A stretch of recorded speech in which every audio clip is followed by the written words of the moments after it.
అక్క ఒకసారి ట్రావే. ఏంటి కవిత? ఏంటక్క నువ్వేం మాట్లాడవేంటి? ప్రతిసారి మరిది డబ్బులు అడుగుతా ఉంటే నువ్వు ఇస్తా ఉంటావేంటి? అదేంటి కవిత అలా మాట్లాడుతున్నావు? ఆయనని మనం కాకుంటే ఎవరు చూసుకుంటారు? అది కాదక్క, ఇన్ని సంవత్సరాల నుంచి మనమే చూసుకుంటున్నాం ఆయన్ని. ఇప్పుడు ఏదో కోచింగ్ తీసుకుంటానంట. ఆ కోచింగ్ కి కూడా మనల్ని డబ్బులు కట్టమంటాడు. ఎంతగానే మనం డబ్బులు పెడతాం చెప్పు. అవును కవిత, నిజమే. మీ బావగారికి ఎంత చెప్పినా వినట్లేదు. అవునక్క, మీ మరిది కూడా ఎంత చెప్పినా వినట్లేదు. తమ్ముడి మీద ఎందుకో అంత ప్రేమ వలగబోస్తుండు.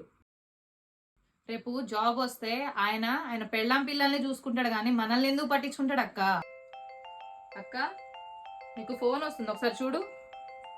ఇది నాది కాదు కవిత, మీ బావ ఫోన్. ఉదయ్ ఫోన్ చేస్తుండు, ఏమంటాడో విందాం. హలో ఉదయ్, చెప్పయ్యా. హలో వదిన, అన్నయ్య లేడా ఇంట్లో? లేడయ్యా, బయటికి వెళ్ళాడు. ఏంటో చెప్పు. అదేం లేదు వదిన, ఫస్ట్ తారీఖు వచ్చింది, కోచింగ్కి డబ్బులు కట్టాలి. అన్నయ్య పంపించడం మర్చిపోయాడేమో, అందుకనే ఫోన్ చేశాను వదిన. చిన్నన్నకు ఫోన్ చేస్తే చిన్నన్న కూడా ఫోన్ ఎత్తలేదు. అవునా? మీ అన్నయ్య ఇంటికి వచ్చాక చెప్తాలే. అది కాదు వదిన, ఇవాళ ఫీజు కట్టేసి ఇంటికి వద్దాం అనుకుంటున్నా.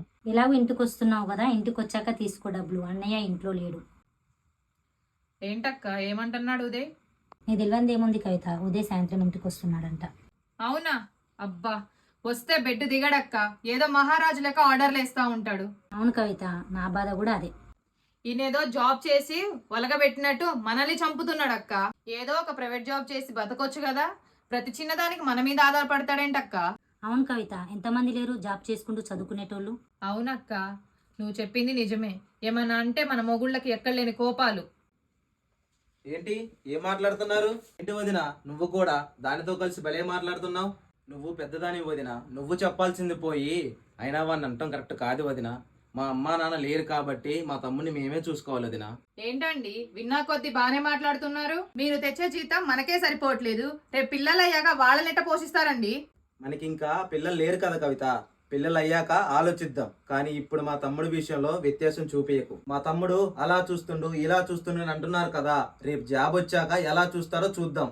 కానీ అనవసరంగా మీ ఇద్దరు టెన్షన్ పడకండి. మా అన్నదమ్ముల మధ్యలో మీరు రాకండి, మాకు తెలిసి ఎలా ఉండాలో.